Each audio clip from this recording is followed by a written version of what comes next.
Nah, ini seperti yang tadi, kita akan buktikan bahwa barisan fungsi ini tidak konvergen seragam. Salah satu cara pembuktian adalah kita bisa menggunakan kontradiksi ya. Bisa pembuktian langsung, bisa pembuktian tidak langsung. Nah, di sini kita menggunakan pembuktian tidak langsung yaitu dengan kontradiksi. Jadi kita bisa andaikan bahwa si fnx ini dia konvergen seragam. Oke. Nah, ini dengan kontradiksi kita andaikan, nah ini andaikan fn konvergen seragam ke f. Oke, jadi ini kita sedang andaikan dia konvergen seragam ya. Oke. Nah, sekarang berarti kalau dia konvergen seragam, artinya apa? Dia memenuhi definisi kekonvergenan seragam, yaitu ini definisinya. Nah, untuk n-nya bergantung pada epsilon ya. Untuk setiap epsilon lebih besar daripada 0, terdapat n bilangan asli yang bergantung pada epsilon, sehingga untuk ini, untuk setiap n lebih besar daripada n epsilon, maka ini fnx min fx. Berarti x pangkat n dikurangi fx kurang dari epsilon. Oke, untuk x-nya didefinisikan pada selang 0, 1. Nah, di sini kita bisa bermainnya kita bisa memainkan kontradiksinya di sini, di pemilihan epsilon, pemilihan x, dan pemilihan n. Kenapa begitu? Karena ini berlaku untuk setiap epsilon lebih besar daripada 0, oke, berarti untuk semua epsilon bilangan real positif ya. Kita bisa pilih, maka kita bisa pilih nilai epsilon 0, kita bisa pilih, karena ini berlaku untuk ini, kita bisa pilih nilai x antara 0 dan 1, kita juga bisa pilih nilai n yang lebih besar daripada bilangan n, yang akan menimbulkan suatu kontradiksi. Nah, di mana kontradiksinya? Nah, yang pertama adalah kita akan pilih epsilon 0 dulu ya. Karena berlaku untuk setiap epsilon lebih besar daripada 0, maka dia berlaku juga untuk saya pilih epsilon 0-nya sama dengan seperempat. Nah, kenapa seperempat? Nanti di akhir dibahas ya. Oke. Nah, nah terdapat, berarti kan dari sini terdapat n epsilon kan? Nah, terdapat n untuk setiap n lebih besar daripada n. Nah, karena berlaku untuk setiap n lebih besar daripada n, oke, maka boleh saya pilih n-nya sama dengan n, batas bawahnya saja boleh ya.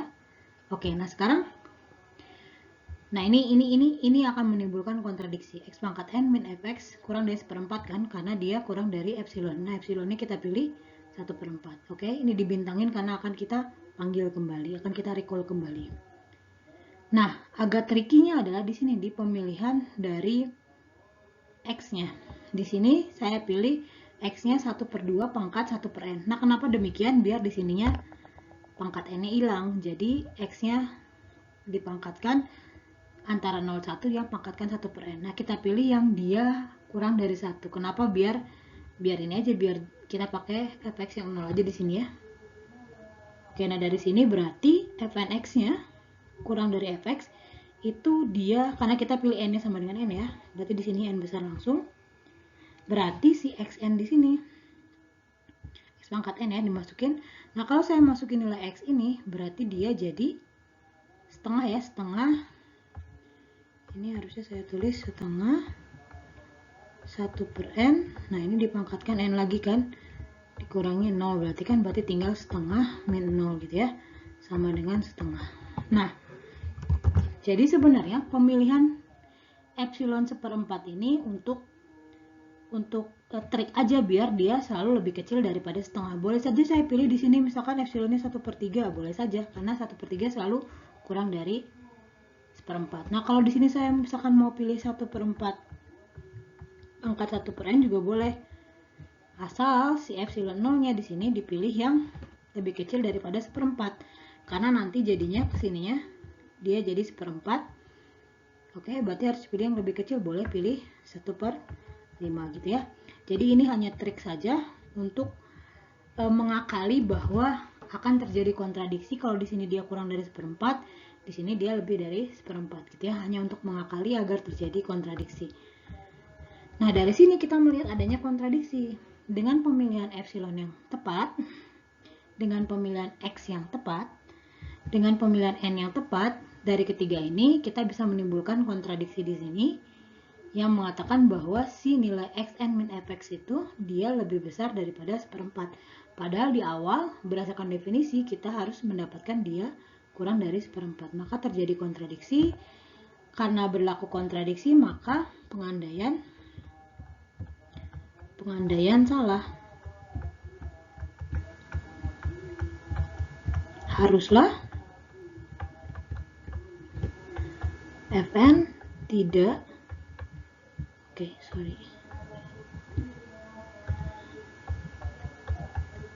Fn tidak konvergen seragam ke F. Kayak gitu ya, haruslah Fn tidak konvergen seragam ke F. Gitu ya, paham ya? Jadi untuk membuktikan suatu tidak konvergen seragam bisa dengan menggunakan kontradiksi. Nanti saya selanjutnya ini akan menjelaskan teorema yang juga bisa membuktikan si Fn X tidak konvergen seragam. Nah, ini teoremanya. Ini teorema untuk membuktikan dia tidak konvergen seragam. Nah, bunyi teoremanya seperti ini. Jadi kita punya barisan fungsi Fn, dia tidak konvergen seragam ke fungsi f pada A jika dan hanya jika kalau ada suatu, ini bukan, ingat ya, suatu ya, bukan semua. Jika ada suatu epsilon lebih besar daripada 0 dan terdapat subbarisan fnk, subbarisan fungsi. Jadi barisan fungsi tadi dia ada subbarisannya, ingat definisi subbarisan. Jadi subbarisan fnk dari fn dan kita punya barisan xk di A. Jadi si pengganti dari ini, pengganti dari x, pengganti dari x diganti dengan barisan xk, lalu fn diganti dengan fnk, gitu ya, baris subbarisan. Oke, ini hanya untuk membuktikan dia tidak konvergen seragam, maka fnk xk di sini min fxk dia lebih besar daripada epsilon 0 yang suatu ini, sebuah epsilon 0. Oke, paham nggak? Jadi di sini kita dari semua himpunan bilangan real yang ada, jadi kita seperti mencari counter example gitu ya. Kita seperti mencari yang tadi, seperti mencari kontradiksi yang tadi. Kita memilih epsilon 0-nya, kita memilih x-nya tadi kan, kita memilih n-nya gitu ya. Ini kan n-nya memilih, tapi di sini berupa si x-nya berupa barisan bilangan real, n-nya di sini berupa barisan juga, jadi dia menjadi subbarisan fnk gitu. Oke, nah untuk lebih paham kita lihat contoh saja. Nah, ini yang tadi kita buktikan dengan kontradiksi ya. Oke. Sama saja sebenarnya. Nah, dengan teorema tadi, nah barisan fungsi fn tidak konvergen seragam ke f pada 01, oke. Karena, nah ini epsilon, ini sama persis epsilon 0-nya saya pilih sama persis, yaitu 1/4. Lalu terdapat fnk dengan nk-nya dia sama dengan k. Nah, nk ini kan dia barisan bilangan asli ya. Barisan bilangan asli. Jadi mau nggak mau ketika pemilihan NK ini, pemilihan NK gitu ya, barisan bilangan asli itu dia harus bilangan asli, di sininya tidak boleh bilangan real gitu ya. Nah, ini maka dia K-nya dengan K-nya bilangan asli di sini. Oke, ini K-nya adalah anggota bilangan asli. Nah, lalu selanjutnya kita pilih barisan XK-nya itu sama kayak tadi. Kalau tadi saya pilih 1/n, ini yang tadi kita pilih 1/2 pangkat 1/n gitu ya. Nah, ini juga sama 1/2 pangkat 1/k. Intinya ini sama persis dengan yang tadi kita buktikan dengan kontradiksi ya. Oke, hanya kita menggunakan teorema. Nah, di sini fnk xk, nah nk-nya kita ganti. NK-nya kita ganti jadi K, berarti ini jadi FK XK. Oke. Nah, karena FK atau FNX gitu ya, FK itu atau dia adalah sama dengan FK itu dia sama dengan X pangkat K kalau dia depannya X. Kalau dia di sininya adalah X. Tetapi di sini adalah X pangkat K ya. Jadi ini adalah X pangkat K, XK, barisan XK, suku ke K dari barisan X gitu ya, pangkat K dikurangi FXK. Nah, FXK-nya di sini karena kita tahu bahwa ini setengah pangkat 1 per K, untuk K-nya dia bilangan asli, K-nya anggota bilangan asli, berarti kan K-nya dia lebih besar 1 gitu ya. Nah, dia ini selalu kurang dari 1. Berarti karena selalu kurang dari 1, maka pemilihan FXK di sini kita masukkan ke atas, maka FXK dia sama dengan 0 ya. Karena setengah pangkat K itu kurang dari 1. Nah, FXK-nya sama dengan 0. Berarti kita tinggal masukkan XK pangkat K min FXK di sini kan. Nah, XK pangkat K seperti yang tadi sama ya. Berarti dia setengah 1 per K gitu ya. Pangkat K berarti kan sama dengan setengah gitu ya. Nah, berarti ini setengah dikurangi ininya 0 kan. Dia sama dengan setengah, lebih besar daripada 1/4, sama dengan epsilon per 0. Sama seperti tadi, pemilihan epsilon 0 ini 1/4 agar dia kurang dari setengah. Nah, pemilihan ini setengah, dia pangkat 1 per K agar nanti kalau dipangkatkan K, dia hilang pangkatnya kan. Oke. Nah, seperti tadi ini boleh diganti, yang penting nanti di akhirnya adalah kita punya epsilon 0 yang lebih kecil sama dengan ini ya. Oke, jadi dia memenuhi si teorema tadi. Ini adalah contoh pertama. Contoh kedua, ini barisan fungsi di sini adalah barisan fungsi yang kita bahas di minggu lalu tentang kekonvergenan, dan sedang kita buktikan bahwa walaupun dia konvergen titik demi titik, dia tidak konvergen seragam. Nah, selanjutnya ini sama. Nah, ini adalah contoh di minggu lalu juga, dia tidak konvergen seragam tapi dia konvergen titik demi titik. Nah, barisan fungsinya adalah X per N, ya kan? Nah, dia tidak konvergen seragam ke Fx sama dengan 0 untuk X anggota bilangan real. Nah, pemilihan di sini epsilon 0-nya, pemilihan NK-nya, oke, pemilihan XK-nya, dia boleh sesuka hati kalian, yang penting pada dasarnya di akhir sini dia harus lebih besar daripada epsilon. Nah, di sini dipilih epsilon 0-nya sama dengan setengah.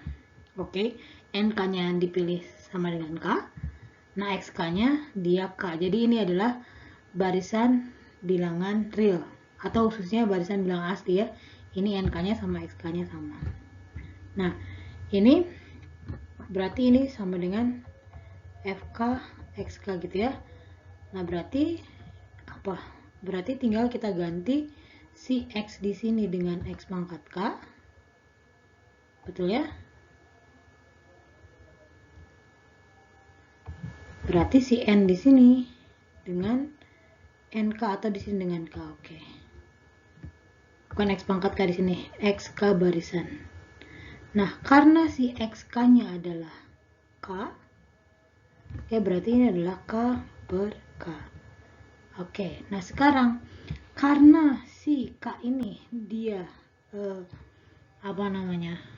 K ini adalah, ini nggak masuk sih sebenarnya, K ini anggota bilangan asli, dan sebenarnya definisi di sini adalah Fx sama dengan 0 untuk X anggota R kan, karena K bilangan asli juga dia subset dari ini kan anggota bilangan asli gitu kan, ini kan subset dari bilangan real juga ya. Maka Fxk di sini dia sama dengan 0. Berarti K per K jadi 1. Oke. K per K jadi 1. Jadi 1 dikurangi 0 dia sama dengan 1. Nah, 1 di sini kita pilih epsilonnya yang kurang dari 1, berarti setengah. Gitu ya. Gampang sebenarnya, yang penting kita pintar-pintarnya untuk memilih ini. NK, memilih XK dan epsilon 0. Oke, boleh nggak kita ganti misalkan XK-nya kita ganti jadi apa ya? Jadi K kuadrat gitu ya, misalkan Misalkan saya ganti di sini XK-nya dia jadi K kuadrat gitu ya. Oke. Lalu selanjutnya NK-nya, pemilihan NK-nya misalkan dia apa nih pemilihan NK-nya? Sama dengan 2K kuadrat gitu ya. Oke. Boleh saja nanti berarti di sininya di sininya berarti akan menjadi K kuadrat per 2K kuadrat min 0 gitu ya. Nah, ini sama dengan setengah min 0. Nah, berarti pilih epsilonnya yang kurang dari setengah. Berarti kita bisa pilih epsilonnya sama dengan 1/4 gitu ya. Gitu. Jadi, pemilihan di sini NK-nya yang penting dia barisan bilangan asli. Yang di sini yang penting barisan bilangan real dengan dia bergantung pada K. Oke, boleh seperti tadi yang setengah pangkat 1/K atau apa dan lain-lain gitu ya. Gitu ya, paham ya? Paham. Oke, jadi kita ada 3 yang kita pilih, epsilon, NK, dan barisan XK. Oke, ini adalah contoh kedua. Nah, contoh ketiga ini ya. Contoh ketiga sama seperti tadi yang saya katakan tadi bahwa si kekonvergenan ini X kuadrat plus N X per N ini dia tidak konvergen seragam untuk X-nya anggota bilangan real, tidak konvergen seragam ke HX tadi, tapi kita tadi sudah buktikan bahwa dia konvergen seragam untuk X-nya anggota 0, 1. Tapi tidak berlaku untuk X-nya anggota bilangan real. Nah, pemilihan epsilon di sini, epsilon 0-nya setengah, pemilihan NK-nya sama dengan K, lalu pemilihan XK-nya min K. Nah, kita tinggal masuk-masukkan.